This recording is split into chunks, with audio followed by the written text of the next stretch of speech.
Vous demandez toujours le retour immédiat de Maduro au Venezuela? Oui, nous demandons sa libération et je crois que tous ceux qui ne demandent pas sa libération... Oui, le retour au Venezuela. Le retour au Venezuela. Oui, oui, bien sûr, mais sinon ça veut dire que vous cautionnez un kidnapping. Vous souhaitez pour les Vénézuéliens qu'ils aient Maduro à la tête de l'État? Mais ça, ce n'est pas... Écoutez, Madame de Malherbe, je suis une responsable politique française. Ce n'est pas à moi de dire qui doit être tel ou tel dirigeant d'un pays. Je vous interroge sur la nature du régime de Maduro et sur la répression qu'il a fait de son propre peuple. Est-ce que vous considérez toujours que Maduro est une source d'inspiration? Alors ça, vous parlez d'un tweet de 2013 de Jean-Luc Mélenchon, mais je vais vous dire. Alors, il y a plusieurs choses. D'abord, en 2013, je vous rappelle que c'était Chavez qui était au pouvoir et que Chavez est le premier qui, dans ce pays, a décidé de socialiser les ressources de pétrole et de faire en sorte que l'argent du pétrole aille au peuple vénézuélien, sortant ainsi... Est-ce qu'il est vraiment arrivé au peuple vénézuélien, cet argent du pétrole? Sous Chavez, oui, bien sûr. Il y a 5 millions de personnes qui sont sorties du seuil de pauvreté. Mais je vais vous dire... Comment vous expliquez qu'un tiers des Vénézuéliens aient quitté leur pays? Eh bien, parce que peut-être que depuis 10 ans, il y a une pression incroyable dans ce pays du fait de l'embargo des États-Unis et des sanctions qui sont décidées. Je pense qu'il y a une mise sous pression du régime vénézuélien, oui, qui est due aux sanctions des États-Unis. Samedi, une mission des Nations Unies mandatée depuis 2019 par le Conseil des droits de l'homme de l'ONU a publié un communiqué, je vous le cite, la nécessité de garantir que l'ancien dirigeant vénézuélien rende des comptes sur ses violations, dont des exécutions extrajudiciaires, des disparitions forcées, des tortures, des crimes contre les droits humains et des crimes contre l'humanité commis par son gouvernement. Oui, mais très bien. Enfin, je ne suis pas en train de défendre... Pas très bien, franchement. C'est pas ça que je suis en train de vous dire. Je ne suis pas en train de défendre... Mais c'est peut-être pour ça qu'un tiers des Vénézuéliens ont quitté le pays, non? Mais est-ce que c'est la question qui est posée aujourd'hui, Mais c'est Madame de Malherbe? pose. Et je vous l'aurais posée d'ailleurs, je vous l'ai d'ailleurs en réalité souvent posée.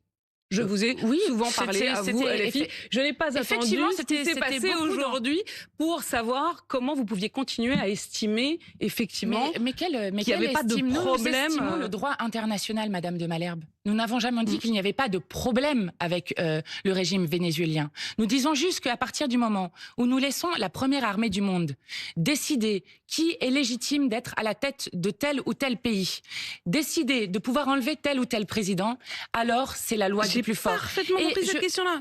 J'ai tout à fait compris. Je vous demande simplement, en fait, si Maduro est un dictateur.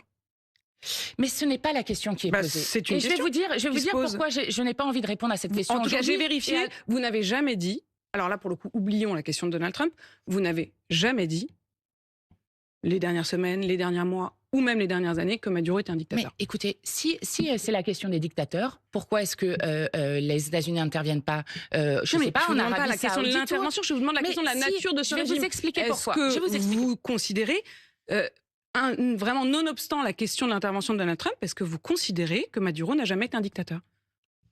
Madame de Malherbe, je ne répondrai pas à cette question et je vais vous expliquer pourquoi.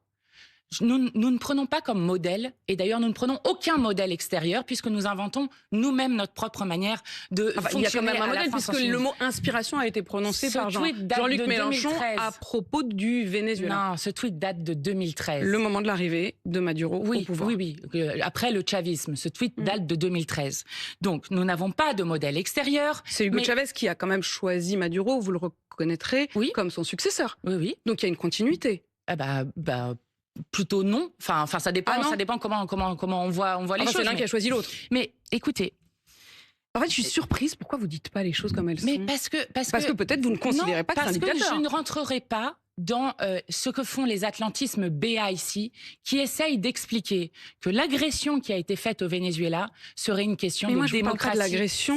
Moi je vous parle de ça. Pourquoi est-ce que je parle de l'agression vis-à-vis de leur peuple? Je vous parle des centaines de morts. Oui, non mais d'accord. Moi, je parle aussi du peuple vénézuélien. Et le peuple vénézuélien a le droit de choisir lui-même son avenir. Ce n'est pas une puissance étrangère qui doit décider pour le peuple vénézuélien. Ce n'est pas une puissance étrangère qui a le droit de venir voler et piller son sous-sol et son pétrole. Vous me répondez autre chose. Je vous demande de me parler de ce peuple et de ce pays dans lequel Jean-Luc Mélenchon s'est à de nombreuses reprises rendu.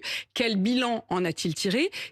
En rentrant, vous a-t-il dit quand est-ce que Jean-Luc Mélenchon s'est rendu au Venezuela? Il n'a jamais été au Venezuela? La dernière Il a fois, jamais été au Madame de Venezuela. Malherbe J'ai pas la date en tête. Ah bah oui, Alors, ça fait très longtemps que Jean-Luc Mélenchon n'a pas été au Venezuela. Je ne sais pas, on demandera, mais ça fait très longtemps que Jean-Luc Mélenchon n'est pas été au Venezuela. Est-ce que vous avez considéré qu'il y avait une rupture à mener avec le Venezuela? Mais en fait, la question qui est posée n'est pas celle-ci. La question qui est posée est celle du respect du droit international. Si vous commencez à faire ce que vous êtes en train de faire et ce que font tous les atlantistes de ce pays, mais non, parce qu'encore une fois, cette question, je vous la posais déjà avant, donc ça n'a rien à voir. Mais si, ça a à voir. Parce que si la question qui est posée, c'est est-ce que c'est une démocratie exemplaire? Vous avez vu le genre de démocrate qu'on a avec Donald Trump? Vous savez qu'aujourd'hui, c'est une démocratie exemplaire. Je vous ai demandé de qualifier ce régime. Aujourd'hui, oui, mais la question n'est pas la qualification. Je ne veux pas répondre aujourd'hui à cette question parce que la question n'est pas la qualification du régime.